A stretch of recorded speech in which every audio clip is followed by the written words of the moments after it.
zilizotungwa na nitatekeleza majukumu kwa moyo wangu wote. Kuna changamoto za migogoro ya ardhi. Migogoro ya ardhi ni moja kati ya changamoto inayolitafuna taifa hili pamoja na mkoa wetu. Nilikuwa nasoma kitabu cha bajeti cha 25-26 cha Ofisi ya Rais, Tawala za Mikoa, Serikali za Mitaa na Idara Maalum za SMZ. Ukitazama takwimu pale, mkoa wa Kusini Unguja kuna wastani wa migogoro ya ardhi 48, na mpaka kitabu kinaandikwa ni migogoro 13 ndio iliyokwisha tatuliwa. Nini maana yake? Maana yake kwamba migogoro inazidi kuibuka siku hadi siku. Rai yangu kwenu, msiende kuwa sehemu ya waanzilishi wa migogoro mipya.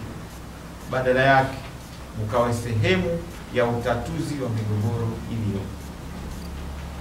Mkifanya hivyo, mtakuwa mmemsaidia mkuu wa wilaya yako, wa mkoa wako, lakini mmemsaidia Mheshimiwa Rais wetu Dr. Hussein Ali Mwinyi kuhakikisha kwamba wananchi wake wanaishi kwa amani. Na ninalisema hili kwa sababu upo utamaduni kwenye baadhi ya maeneo,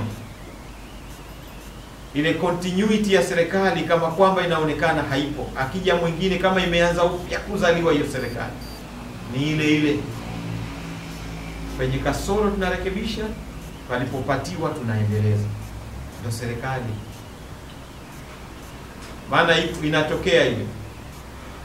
Kafanya nani? Kwa sababu hayo si atambui mimi. Hapana. Aliyekuwepo alikuwa sheha kama wewe unayekwenda. Kwa hiyo kawe sheha, badala yake usiende kupanda mabega sasa kwamba mimi sasa ndo sheha. Hilo silo tulilowateua. Tuliwateua kwenda kusaidia badala ya kuendelea na matatizo. Ukifanya hivyo, manake wako watakaotamani hayo unayofanya, lakini watakuwa wengi zaidi wako watakaochukia unayofanya. Tunaweza tukajikuta badala ya kutengeneza tunaharibu zaidi. Ukiwa umekwama, wala usisite. Aliyeondoka usheha, kwa wale ambao masheha wamepumzika kwa afya au mambo mengine, mtake ushauri, wala si dhambi, kwamba hili unalikumbukaje. Atakueleza, kwa sababu kilichobaki kwenu ni sawa na kilichobaki kwangu. Na mimi hili huwa nasema kila mahali ninapoteuliwa, ukishakuteuliwa lililobaki ni kutenguliwa. Tunachopaswa kumuomba Mwenyezi Mungu wakati wa kutenguliwa, utenguliwe kwa salama, usitenguliwe kwa aibu, kwa fedheha, kwa kashfa. Kwa hiyo na nyinyi, kwa kuwa mmeteuliwa, kilichobaki nini? Kutenguliwa.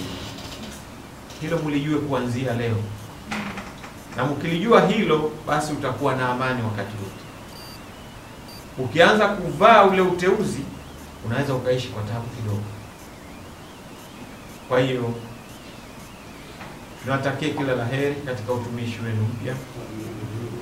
Niwaombe kwa Mwenyezi Mungu mumudu vyema majukumu yenu, lakini watake mtoe mashirikiano, sababu kwa mujibu wa sheria yetu namba 8 ya mwaka 2014, sheria ya tawala za mikoa, katika utekelezaji wa majukumu yenu ya kila siku, masheha mtakuwa mnaripoti kwa wakuu wa wilaya. Mimi nimeshawateua, kafanyeni kazi kwa karibu na wakuu wa wilaya. Lakini kwenye maeneo yenu kuna viongozi au utakuwa na viongozi wengine kwa baadaye.